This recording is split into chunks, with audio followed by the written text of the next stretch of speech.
Okay, so welcome back everyone to the session number 3. If you guys can able to hear us, if you guys can able to see us, just let us know in the comments. Yes, so that we are good to start our session. And also let me know in the comments what is this session is all about.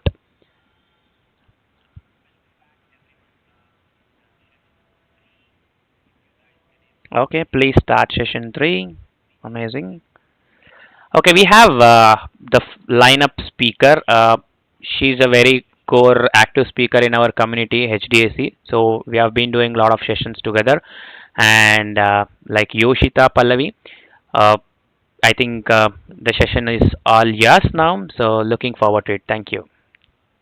Oh, thank you, Bharath. Good to see you all. I was on a short break due to some medical reasons, and now I'm back.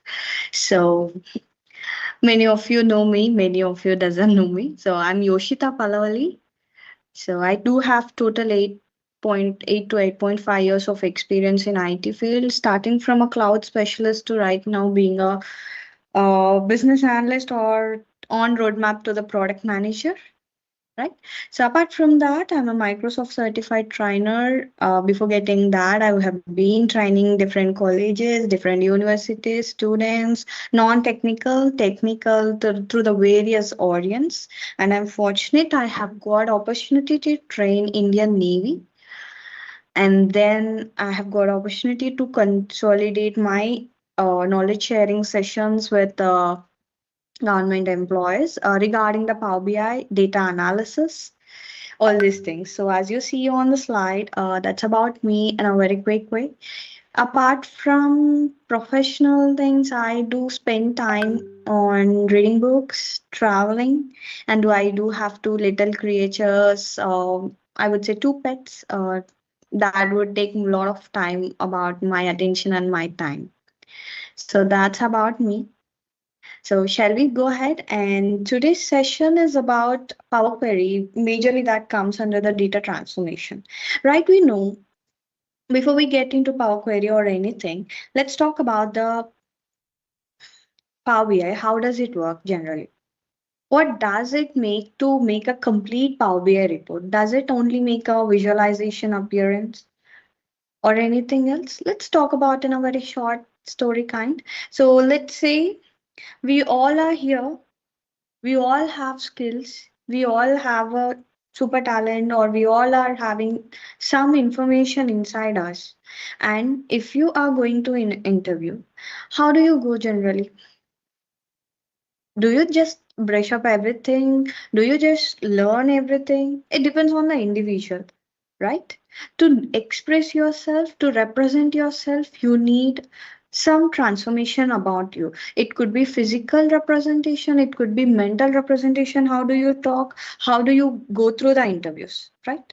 The same way now, if you see, we have got different sets of data sets. It could be any category, it could be any segment, it could be financials, it could be hospital related, it could be daily related, right? So multiple options we have got, and as we are in the modern technology, everything is stored in a form of data on the cloud. So you will see the data related to your everyday life, even whatever we are having on the WhatsApp chat or this video, everything we call when it goes to database, the data, all it takes the format of the data, how we are going to read it and how we are going to represent it, right?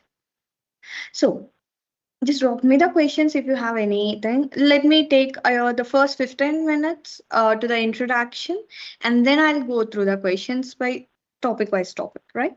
Or we can take at the end however it is feasible for us, right? Okay. So let's take a live example now. We do know how we are having the data, right? So you all are here, that means I actually believe you know how the basic development and the basic process of application works, right? How does a basic process of an application works generally? It all requires a server, a database, and the user interface. Any application you can take, right? So this is a high level explanation how a process of an application works. So from there, now we are at the position where we are fixing our data, which will take at least 70% of our time. For that, we need to thank Power BI, which has introduced our best friend Power Query that helps us to fix the format of the data. For example, now let's take this live video has been saved as MP4 in some database. And now I go and change it to MP3. Now I cannot see the video, I can just hear the audio, right? And now, if I have to save it in another format which is not supported, now a user comes and works from the YouTube end, and I'm working as an analyst, data analyst on a YouTube. I just want to see how many live videos are recording across the region.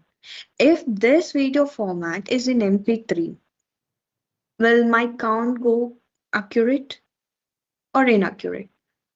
Definitely it goes inaccurate, right? So in that case, we will take the format of our data is very important to us and very important to us to work with this, right? So before we get into some live examples, I would say Power Query is a major component of Power BI where we start connecting data, where we do the transformations, where we apply some formatting everything to our data and then take it to the next step where you would work on the expressions and where you would work on the visualizations. So I hope everyone is excited to work on this. So let's get into quick demos. So I am taking a blank report from the scratch. As you have seen in the previous session, you have seen that we have been connecting with the multiple data sets in multiple modes. Right now, I'm going to take import mode with our Excel sheet.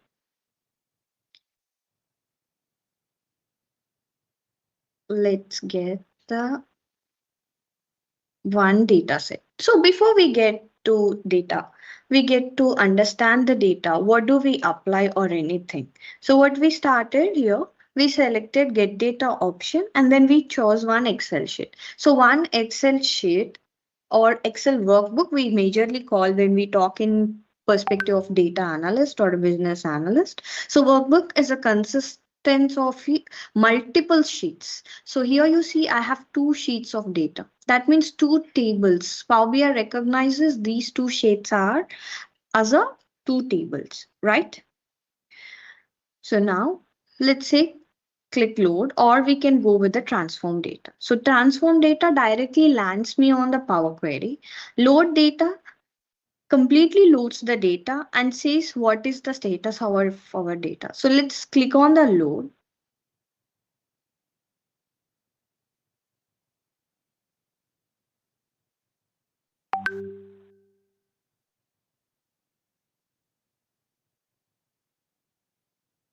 Yeah. Now you see we have got few errors. So now we need to fix these errors. How do we fix these errors? For that, we need to understand what is the error. So generally, how do we go to Power Query? We have two options. One, we click on the view errors. Automatically, the Power Query opens, right? Other than that,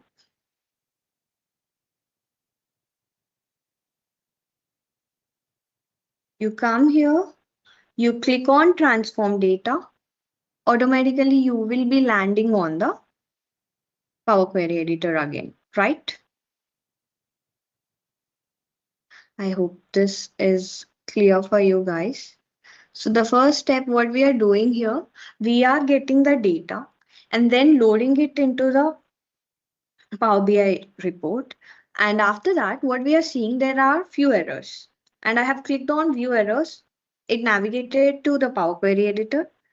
And now if we have to go it, so I have closed that window. I have to go again, get back to there and then see what is the error, right? So before we get to the error or anything, first thing is what is the error? Now you see Power Query is amazing intelligent tool where you see it comes from the source and it automatically shows you the column index or column capacity. What does it has? Right? The column quality. So what it says, detected the type mismatches. It says there is one format that is not fixing into our date, right? As now I am seeing the date column, right? So before we get into deeper, let's understand what this data is about. So we have two tables. One table has got order details like order ID, order date, customer name, city, country, region, segment, and ship date, along with that ship mode, state, and longitude and latitude, right? So before you do anything, my first thing you would learn what is your data, right? The second one is order ID, product name, discount, sales, profit, quantity, and category, right? This is how you need to know the data. And now, what did you recognize between common one between these two sheets?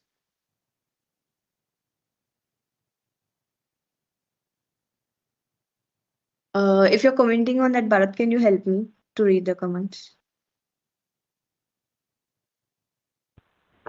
Sure.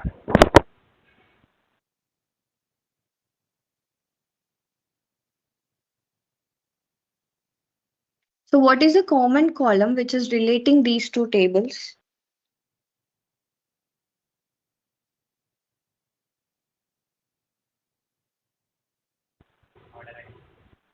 Did we get any, Bharat, or shall I move forward?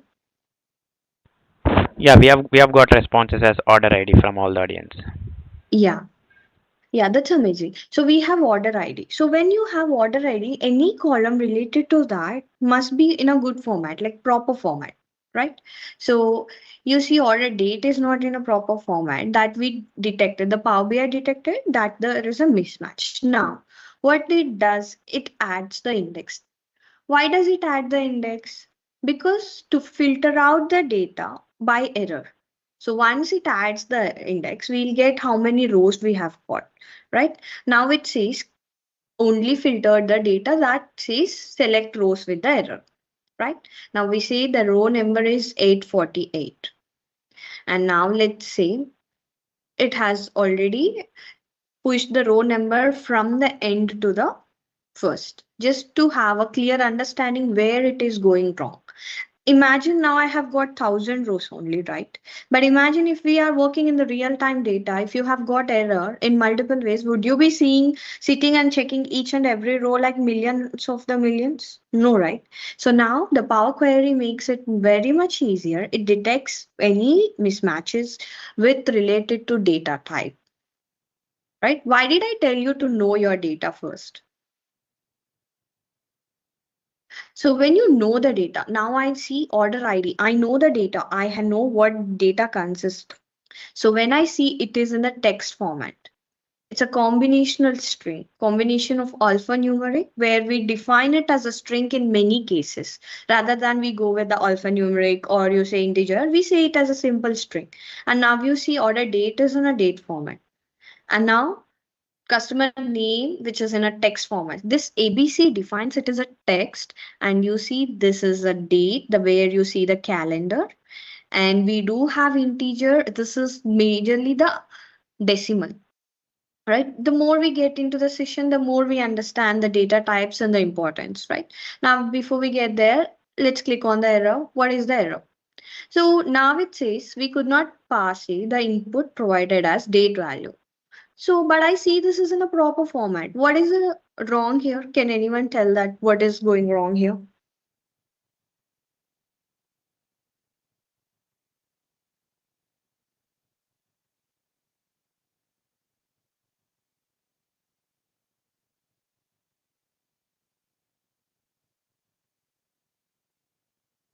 Can anyone tell me what is going wrong here? Bharat, help me with the comments. I'm not getting navigating to the browser often.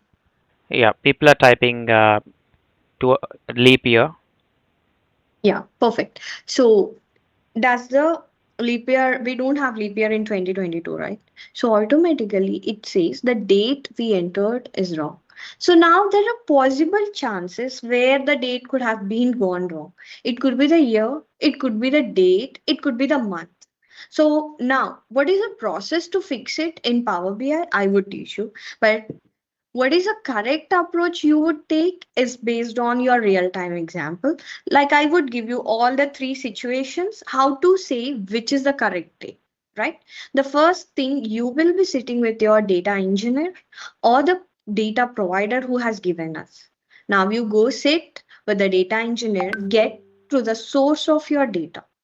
Now I got this Excel from some source. So you could have got that in other source. You could have got that the Excel exported from SQL or Postgres or Snowflake, or you would have data from Smartsheet, or you would have data from the Power BI semantic models, which has been used by other reports. So now you might have data flows. Now you need to step up here as a data analyst, dig it through the bottom where it is going the wrong, right? So now you will sit with your data engineer and then you will fix it from the scratch, right? This data does not exist and we need to know what is okay. Now, if it is coming the same from the source, from the client or the from the business owner, now you need to reach out to the business owner. This is what happening. Please correct this one, right? Few things you will not be taking into the hands, but you will be following the process. Everywhere, every organization have the process, right? It is not you take as a I'm a Power BI developer, I take it completely on my head and struggle on that. You need to follow the process, get it into, there's nothing wrong. You say there is error in the data. If it is getting error, that is why we go check from the source. If source is correct, but in the database it is going wrong, it is our responsibility. We get it fixed by us or by data engineer who is supporting your data. Otherwise, if it is going wrong from the scratch, it is always good that you say this data is, that means you are reading the data in a proper format. So you are getting better. When you say something, you should not be pointing out, but you should be talking very diplomatically and in a polite way, saying this is what we are saying in the database and which we have received from the source. Please let us know how to proceed on this, right? And that helps how you are reading the data. And as a developer, that actually gives you a plus point that many people who are working with you will figure out this is way where the communication improves and the data cleanses, right? So now before we do that here, we will be fixing it. How can I fix it? Three ways I can fix it. Either I fix the year, I could make it leap year, or I could just make it the month different. It could be the typing error 02 to 0304 something. It would have gone 01 also. Or I could make 29 to 28, which will support in all the cases. Right here, what I'm thinking here is I will fix it to 28 February. It is the most common error we would make because we don't remember the highest probability, but I don't say it's a completely confirmed probability, but it's a highest probability that we would get, right? So how do we fix it? So click on the column where you see there is a red button. On there we say there is one error which is one less than 1% of our data. That means we have almost 1,000 rows and one error is less than 1%, but we are supposed to fix it. Now let's say the first thing, if I remove the error, okay, okay, let's take a risk here. I will remove the error. And then I clicked on the close and apply. Now we will learn all those words. What does it mean? Now, if you see, we have 4,116 rows, right? Okay, just remember that number. We'll get back to this again, right? Before that, we'll just go through the console of the Power Query, understand more functions, and we'll get back here. Okay. First thing, why did I do close and apply? So Power Query Editor is a tool where you do all the transformations, etc., etc., etc. Now, I made some change. Now again, it asks you the confirmation whether to apply the changes or not. Once you apply the changes, it will be applicable only to your Power BI report, not to your data platform. It could be coming from the original Excel sheet. If I go open Excel sheet, nothing will be changed there. The date will be still 29/02/2022. If it is coming from your SQL or Snowflake or Power APIs, whatever the source is, it will not change anything on the source, right? This one you should remember. So always either you apply or close and apply. Generally, we say close this window, apply the changes where it would be reflecting in your visuals already. You would have something, right? So now this is one thing I have done. Next one, on your right hand side, you see the query setting properties. So now on the Power Query editor, one table is read as query. This is a terminology you use only to your Power Query. Outside Power Query, you go to the next component, Power View or Power Pivot, you call them as a table, right? Remember this? This one table is read as query here. So that is called query settings, which is related to query property, the table name. And why do we call this as query? So why do we call this as query? Generally is when you click on the advanced editor, everything you source this is coming through your Power Query language. The source, so what is doing from the source, it has selected the list of orders table and the format is sheet. And then what did it do? Read the data type. Each and every column recognizing the data type. For example, country as text, region as text, and you see till the end or end longitude, latitude are read as numbers, right? And what did it happen? Next, whatever the transformation I apply here will be saved here in a Power Query language, right? So now what does it mean? It's just simple or similar to what you write on SQL query or anything. That particular query language, you are using alternatively transformations, or you can go with the Power Query language also, right? So now what I did is like I applied remove errors. So now I see I have 4116 rows. Instead of removing errors, right click on this. Replace errors we have. What do you mean by replace errors? So whatever the error I have got, I'm making it as 28 February, the last day of the month. So now I click close and apply.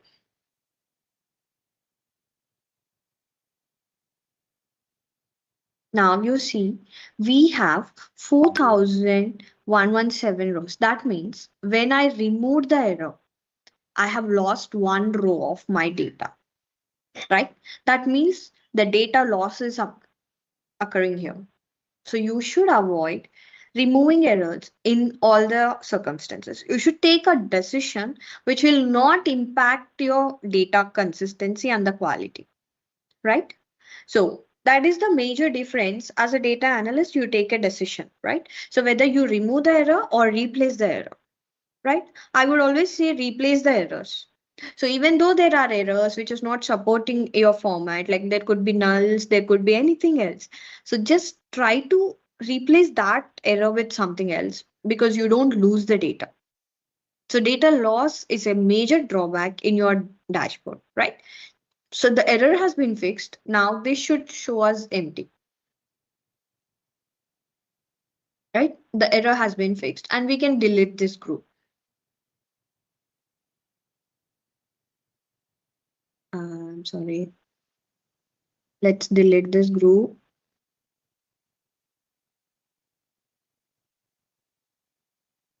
Yeah. So now let's get into the a little more basics. I started with a little complicated one, maybe to understand, to make you uh, understand better. Now we get to the more details to understand this one. Okay. As I mentioned, everywhere you see the data, and this is called as enabled query of the applied steps. Whatever the steps we have applied, now you see it starts from your data source and then navigation. What did I select? And earlier, when I started working on Power BI, we were not having this function which is right now showing automatically. We were using use first row as headers. Automatically, these headers will be on the first row would be on the headers. But now Power BI has got updated. It will automatically function until unless you are using some formats like JSON or CSV. So sometimes the CSV format does not support completely. So we avoid working with the CSVs. Better you convert them into Excels for the better readability, right? This is one tip you should remember while working with the real-time data. So now we have replaced errors and I see all the data set looking better way. So you see this column is in date format and all these are in the decimal points. Now let's understand a few more here, right? The first one is column distribution. So this functionality, when you are beginning with the data, actually helps you, right? So now you see the first column, whether you recognize or not, this is showing as a primary key for us. That means all the 1,000 values are distinct and unique, right?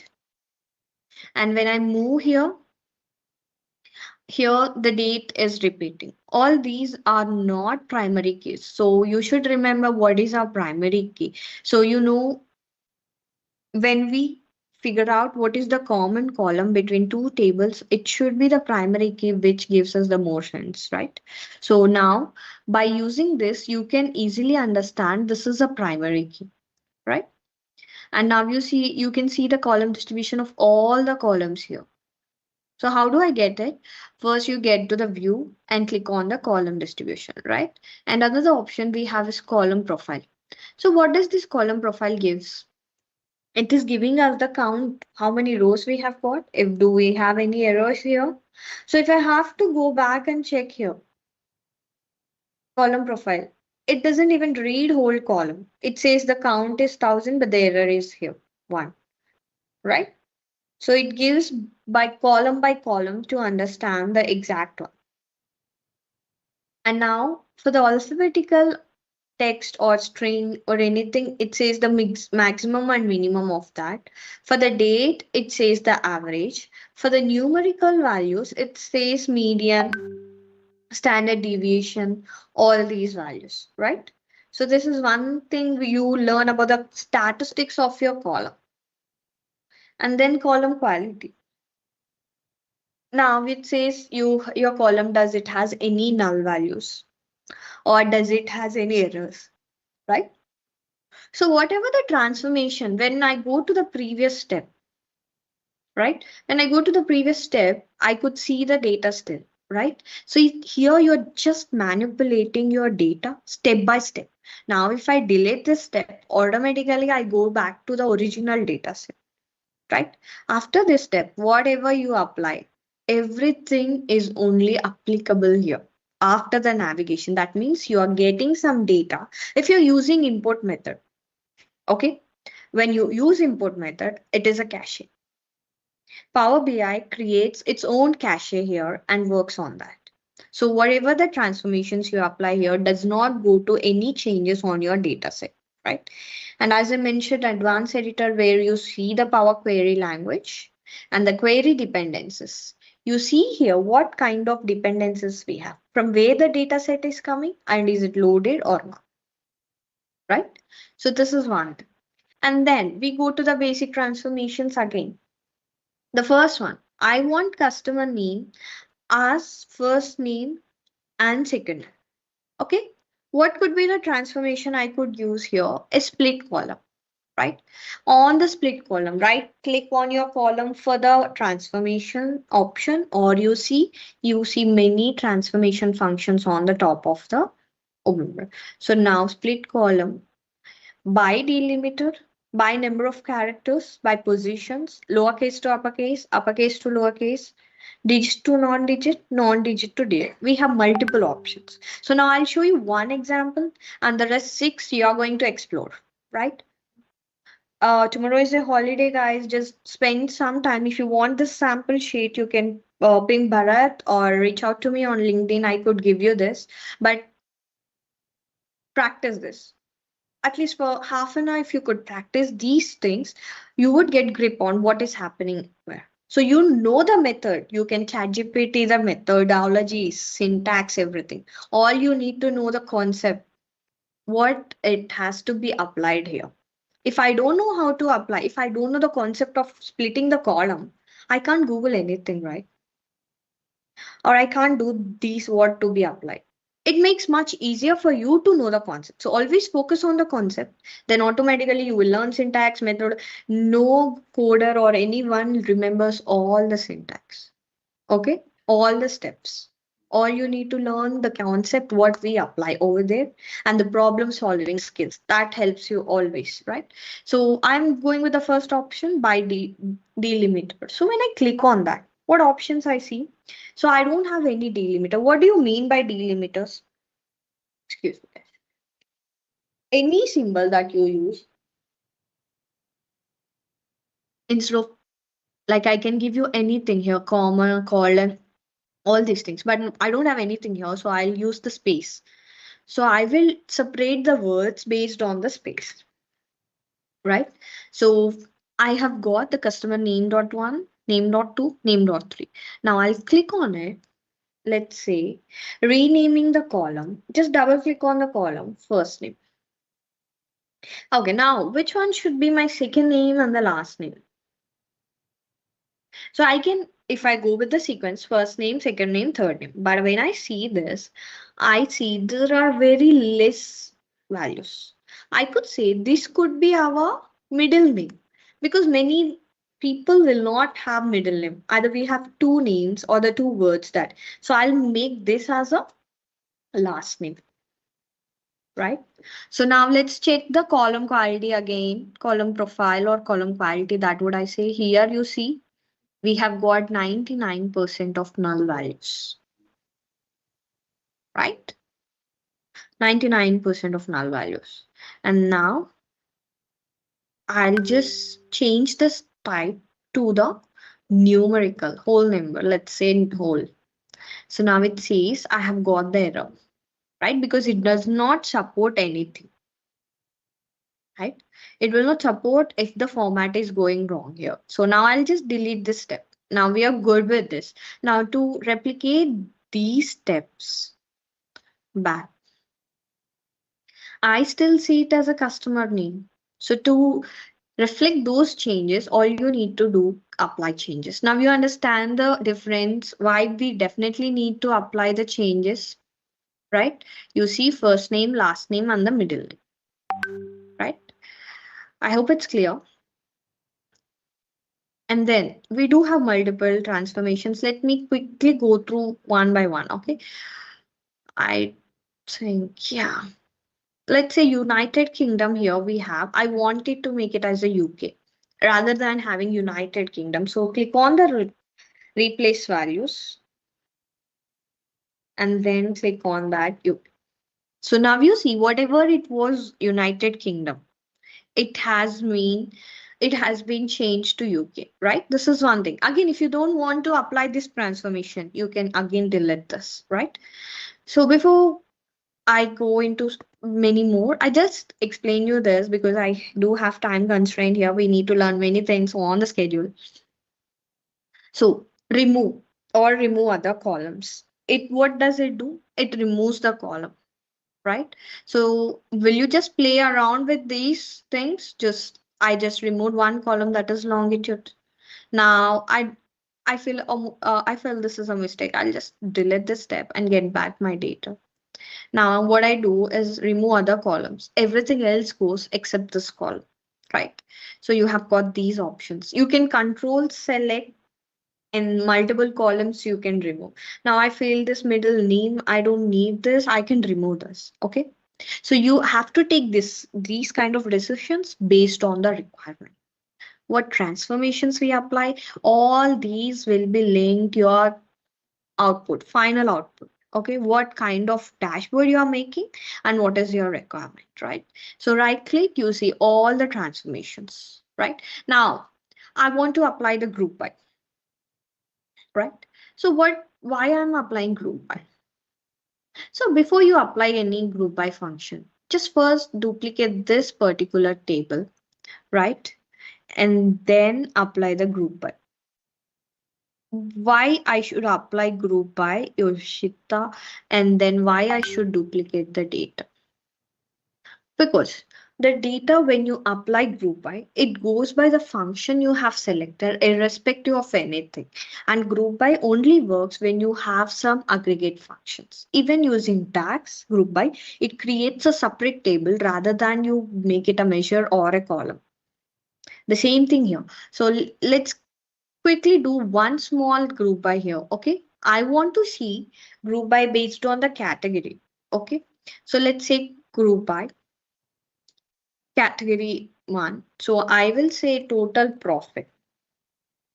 So now, whether what kind of operation, as I mentioned, without aggregate function, you are not supposed to use the group by, and it doesn't work. So I'll say sum of, I have profit. Now I have given this in this way. So now you see all the rest of the columns have been disappeared. The calculation comes in this way. That is why I mentioned whenever you use group by, you are supposed to duplicate your data. Or the best alternative way, use DAX function rather than doing the transformation here for the group by functions, right? So that makes the work much easier, right? And you can do multiple groupings. Let's click on this, go to advanced option, add aggregation. So I will say total sales. Okay, again I say the sum and then sales in the total quantity. So you can use multiple functions. So I'll say average quantity. What was our average quantity? Say rather than total, let's say average. By the category, it says what is our average quantity and total sales. Now, instead of category, I want subcategory. Let's say add grouping. Rather than order ID, I will make it as a subcategory. So now it goes by the subcategory, right? Just play around, that makes much easier for you. Okay, now we go to a little more complicated one, but if you understand, you can play all the wonders with the Power Query, right? Just focus here. So we have two transformations, one is merge and other one is append queries. So in what cases majority of your PL300 questions would work on this append and merge along with the group by functions, right? So it's been, I have been doing the certification since DA100 rather than PL300. Before PL300, we call it as DA100. So since 2019, I'm a certification holder. So I have been always focusing on this appending and merging queries, which could be the very confusing one. But if you could understand them, those makes much easier for you, right? So for that, what I did is either we make a data set little smaller just to understand now. Once you understand the concept, we can understand that way. So what I'm going to do is I'll just reduce the columns from 4,000 to maybe 40 or 50 so that we understand the things. So how do I reduce the rows or the columns? So I say remove the rows from bottom. So let's say I'll remove first 4,000. So you should hardly have the rows around 117, right? So what I'll do, remove at least 67. From the bottom, I'll see. So I have 50 rows, right? So now I'll go back here. And here we already have almost 8,000 rows here. So remove 8,000.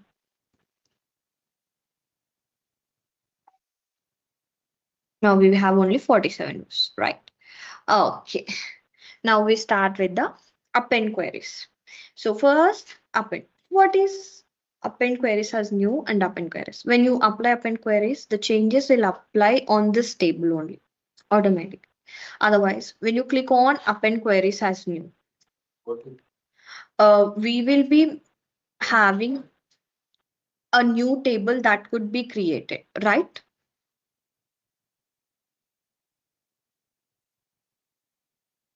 So which would be creating that one? We'll be creating append queries as new. So now what we do, you can append two tables or more than two tables. So what I'm doing, first table I'm taking here and second table what I'm doing, order breakdown. So let's say, okay, a new table has been created. But what would be the rows we have got? So the first you see, the first table is been here with the first table columns, all the columns, right? And you see, is there any data here we have? No, right? This is second table. After the 50th row, from the first table, we have got 50 rows. After 50th row, we have got second table. But this order ID is a common column where it is appending with the same number, right? But even though you have the same appending, same order ID here, here also we have same order ID. Is it giving the data merging way?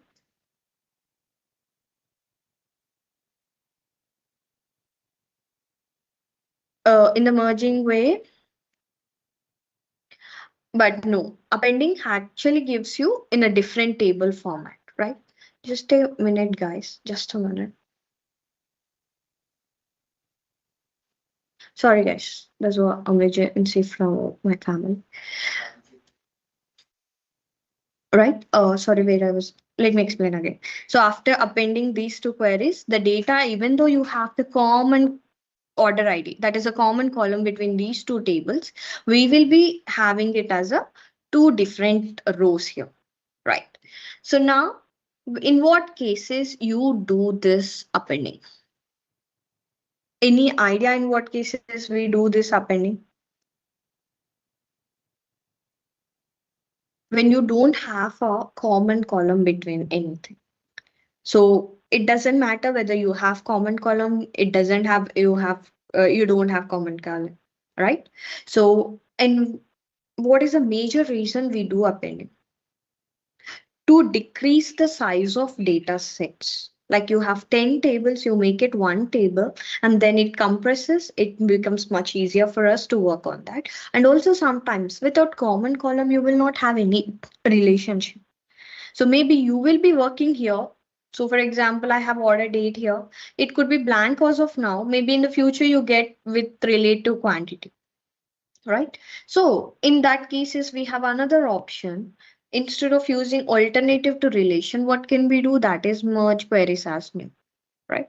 The same tables we are taking and we are going to learn how left, right are going to work and rest all you will be working and then get back to me or Bharat to work how it works, right? So for merging, definitely you need common column.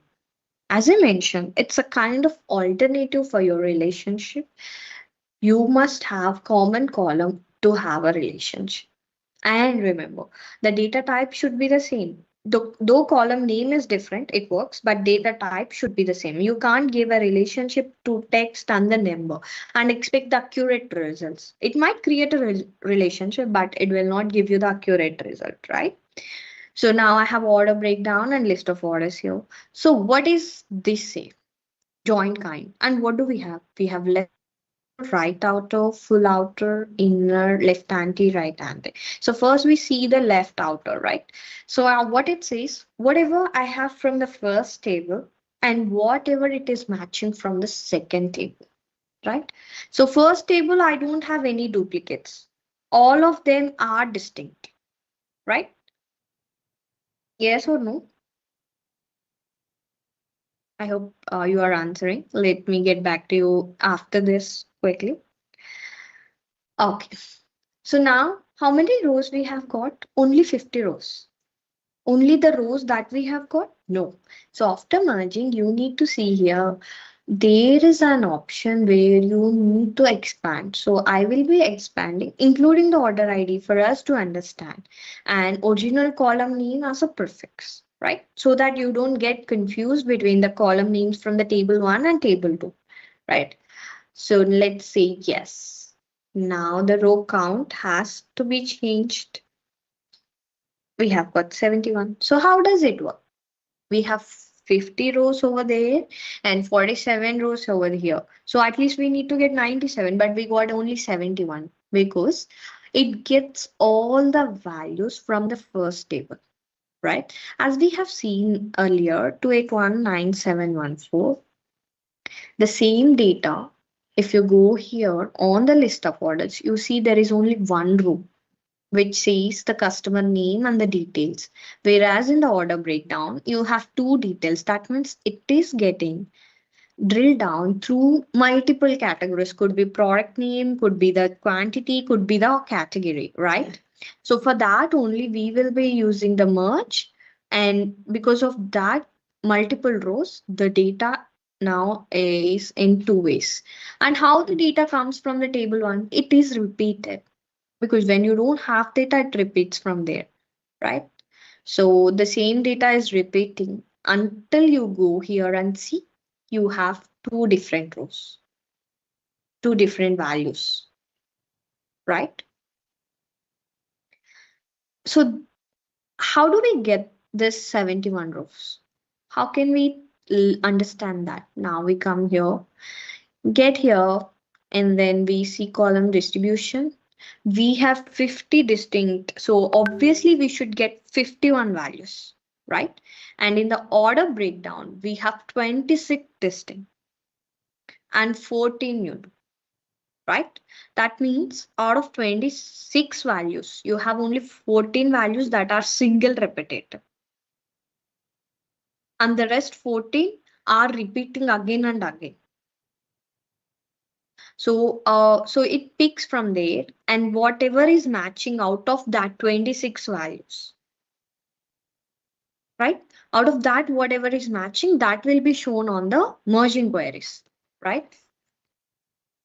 Now, let's apply merge query on the right hand side. Let's see how it is going to work and what difference we are going to see. So list of orders again, the same order I'm taking, first list of orders and then order breakdown. Instead of left, I'm taking right. So now you should have less than 50 distinct IDs.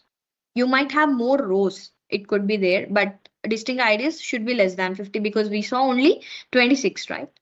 Let's see if that is the correct case or not. So now again, what I'm supposed to do after the merging the queries, you are always supposed to take the expand your table.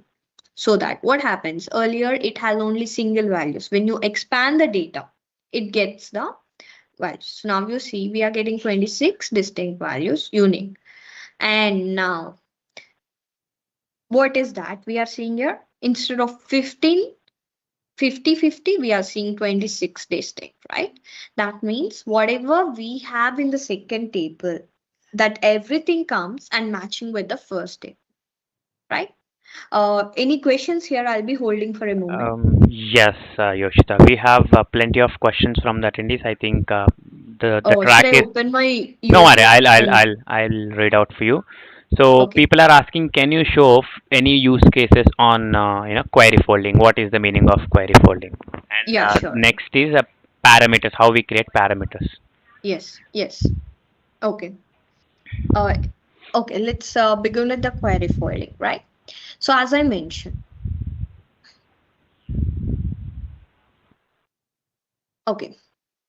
Now tell me guys, do you see anything here which is query setting or anything here? On the right hand side, whatever I No. have applied, anything? No, right? So when you see here, we click on this. And the same thing when you open in the advanced editor, you might be seeing they when you connected with the servers, you might be seeing there is a query folding option. So when you enable that one, whatever the changes you make, that automatically gets converted, right? And next one, manage parameters. How do you create a parameter? And how do you link it with your database? Right? Let's see that one. So now I create a new parameter here. And in what cases we create parameters, that we'll see now. So the first parameter I will say SQL Server. How do I fill this? First, I'll take text or anything here. Majorly, when I'm working with a type of thing, I'll go with a text or any and list of values.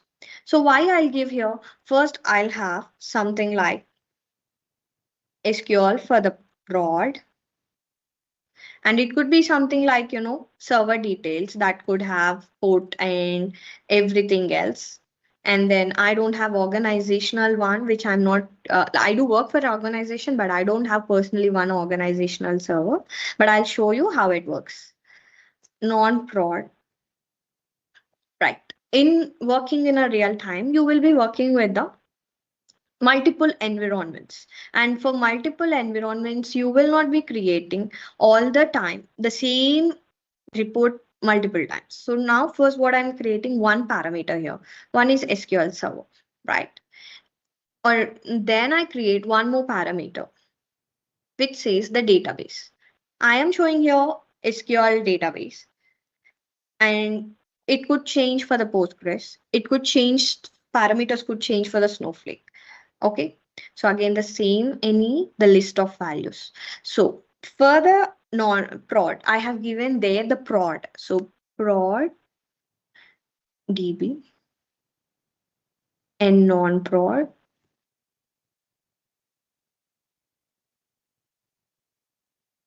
DB, right? So always set your default value here and what is your current value, right? So if you have to save this, you need to close and apply.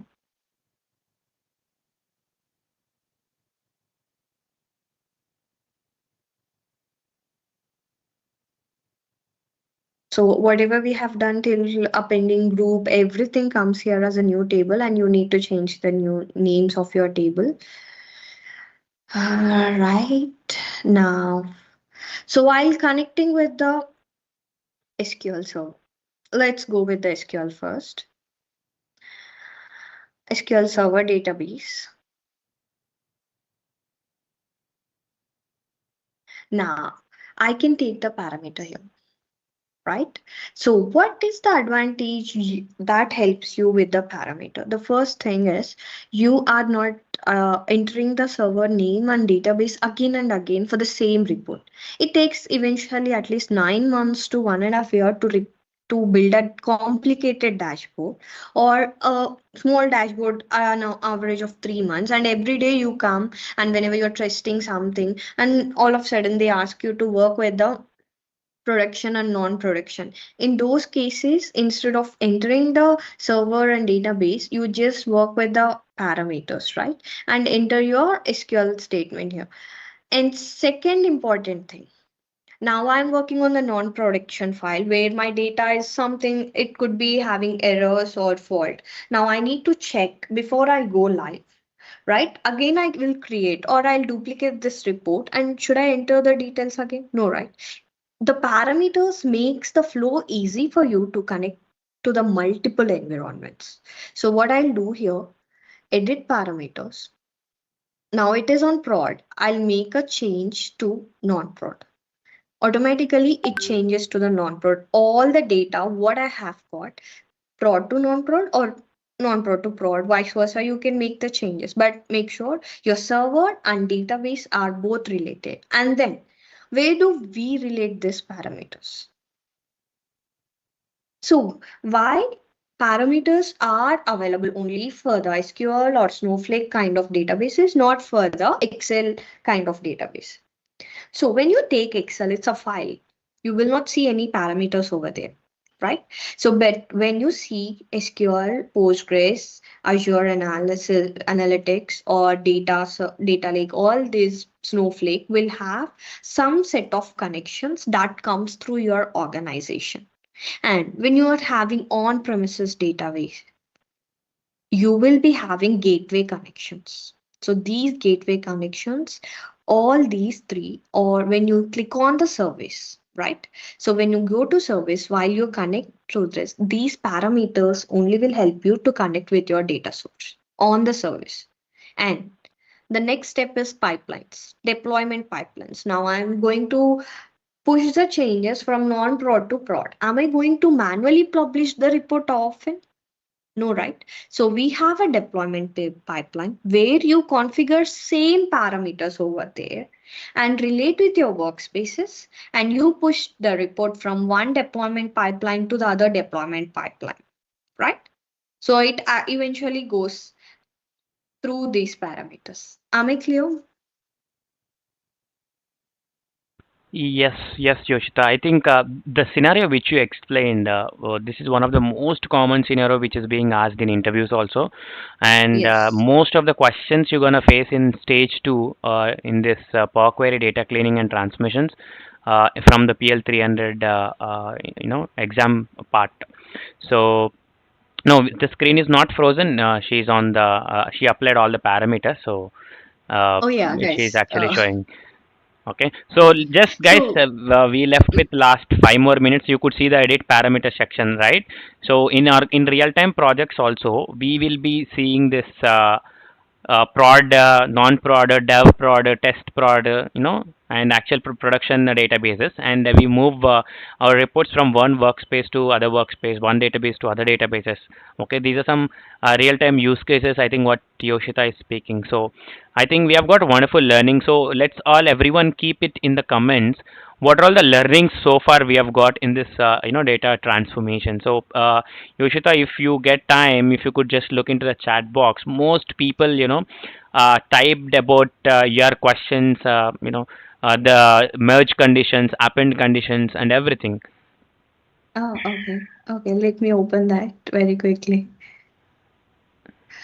Session 3. I was just logging in No, earlier. you okay? Yeah. Okay. But I do still have time, Bharat. Do I have? Uh, till one, we left with 4 more minutes per announcements and answering Q&A. Okay, Okay. that's amazing. Do we have time? 5 more minutes.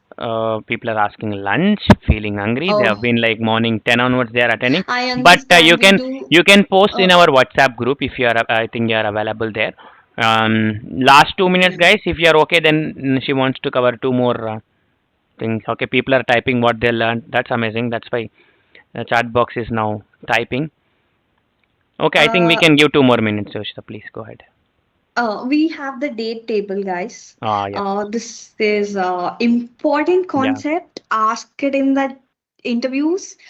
Very much helpful for your daily work. And then PL 300 questions too, right? I do have some PL 300 examples, but we don't have time. But quickly, I'll help you with the date table, right? How do we create a date table? So click on the table for the table tools. If you click on the visuals, you don't get that. So when you click on the table, and where do you do this? This component is called as Power View, right? So click on new table, right? So now let's say date table I am creating. So why do we create date table? You could comment the same thing before I work on, I'll explain you this syntax. So what I'm doing, add columns. Generally, when you have any kind of things like any table you are adding, you should definitely add columns. And when you are working with the summarized date dax or something, eventually it asks you the table name with reference. Now I'm creating a functionality, that means a calendar I'm creating. So first reason, to avoid the inaccurate date conditions.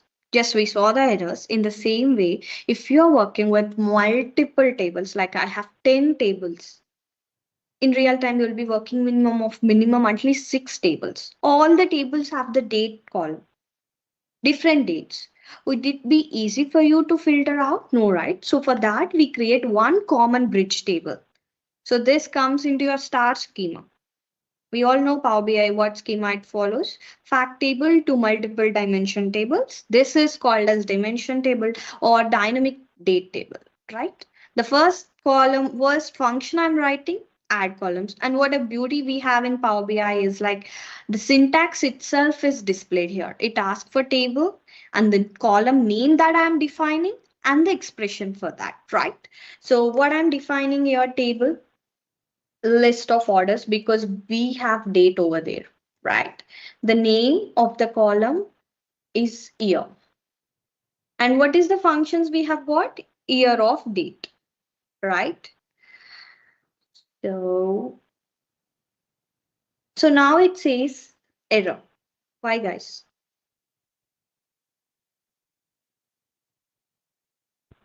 I have mentioned the same thing, right? Now, what is that you need to define for this table is calendar, right? We have two functions here, calendar and calendar order. So I cannot directly get the date from my table and then use it, right? So what I'm going to do, add columns. Instead of defining the list of order, I am picking a function which will extract date from my table. So here we have two functions, calendar and calendar auto. So calendar, what does it mean? So calendar asks start date and end date. So it's simple. Like I go with minimum of list of orders. In that I go with the order date, right? So it comes with the earliest date, and then max is nothing but latest date. So already, right? And now I close this. Now this is my table. I'm not referring to the list of orders directly, or I'm not going to use the calendar function directly. I want the date in a calendar format extracted in this table as a first column, right? So now next one. Now I can write the functions. Year of date, automatically it shows the date. Always remember the syntax. When you give the square, it gives the column name, square bracket. Definitely we need this, right? Now I will add a few more columns. Just bear with me like 5 minutes.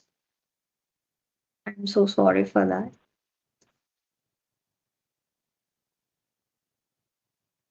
But,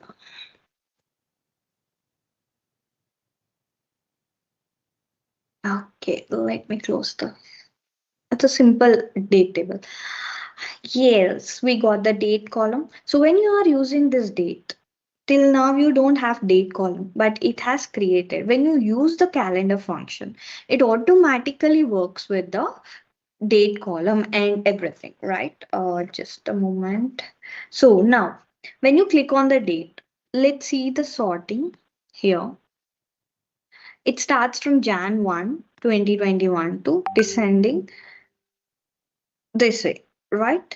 Now, why we have only very less rows, right? So instead of using the calendar, I am going to use calendar auto.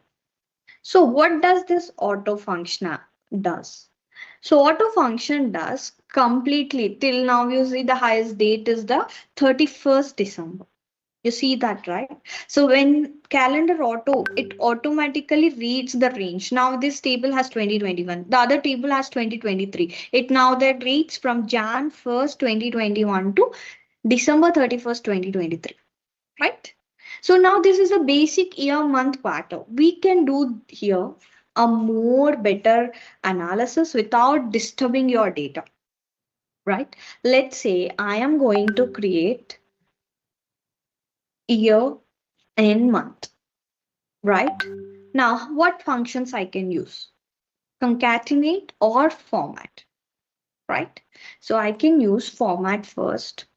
Let's say format of date. In what format you want, right? I want that in month, full or short. If you give 3 M's, it gives you short date. If you give 4 M's, it gives you complete. Now, a year also, the same thing, it works in that way. So now let's see what it is showing us. December 2021, right? Now I can create the month name in the same format, right? So let's say month name.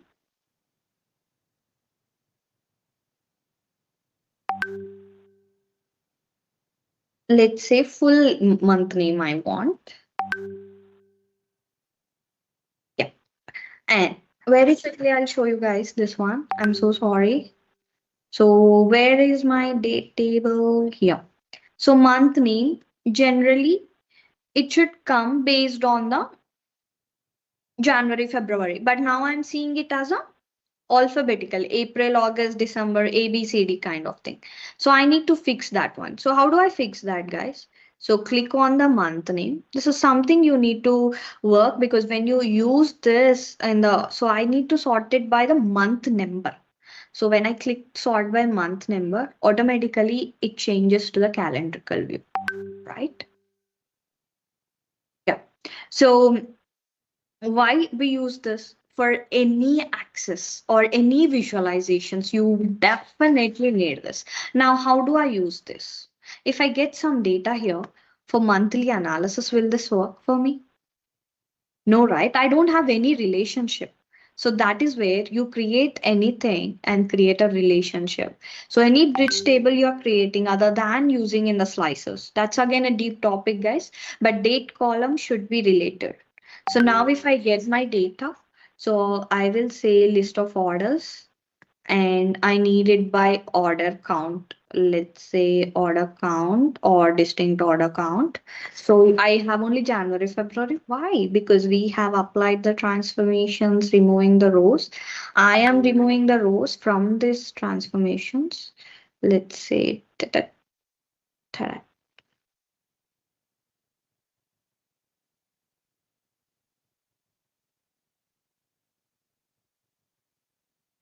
I'm sorry, guys.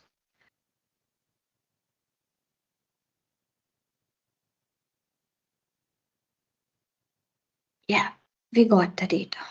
So to make it a little more better, what I'm supposed to do is like I'm going to add year and month, right? So this way you can do from 2020 to 2023 because now the data has increased. Now you can limit this. So if I have limit this by year, I want to show only 21 and 22, how it is showing. Now, how do you sort this? So how you are going to sort this one? Again, this is something you will sort by this. So now, is it fixed? No, right? So you will be sorting it based on the date, right? Okay. So this is one thing you have to work on the date table. So from the by this I am closing the concept, but date table is a very vast thing you should be learning. So let me know if you have any questions. I'll quickly jump to the YouTube channel. Or That's I'll really request Bharat, please yeah. provide me another session for this because the time Definitely, we'll constraint make is one more live, probably purely on this Power Query session. I think it is a very vast subject, I can understand, but in the limited time, I think you have covered most of the important concept what we face in real-time challenges. So many people have already noted down, and they are uploading on LinkedIn as well. The best part here, you covered this calendar DAX, but guys, don't worry. In the next session from Amit, we have a DAX related session, which is purely on 1 hour after lunch break. So you can cover that, and we also have modeling related session from Pankaj, which is also lined up after the lunch. So thank you so much, Yoshita, for your wonderful session. Next session, we have a break for about 1 hour till around 2 o'clock. We are starting the next session. I can understand we are, continuously from morning we are working together, but it's a great opportunity, guys. We are putting efforts from our side. I think it's your turn to put your efforts back. Just one day if you spend, I think it's a great learning towards. After that, tomorrow you can have some time to practice. So all the links are posted for upcoming sessions in the group. You have already taken screenshots from the experts sessions, and you are posting on the LinkedIn and tag everyone, tag up Bharath.Insights, tag all the speakers, so it will reach to wider audience. Thank you so much, everyone. I'm ending this live. We will connect next three more live sessions after the lunch break. Thank you, Yoshita. Yep. Thank you, guys.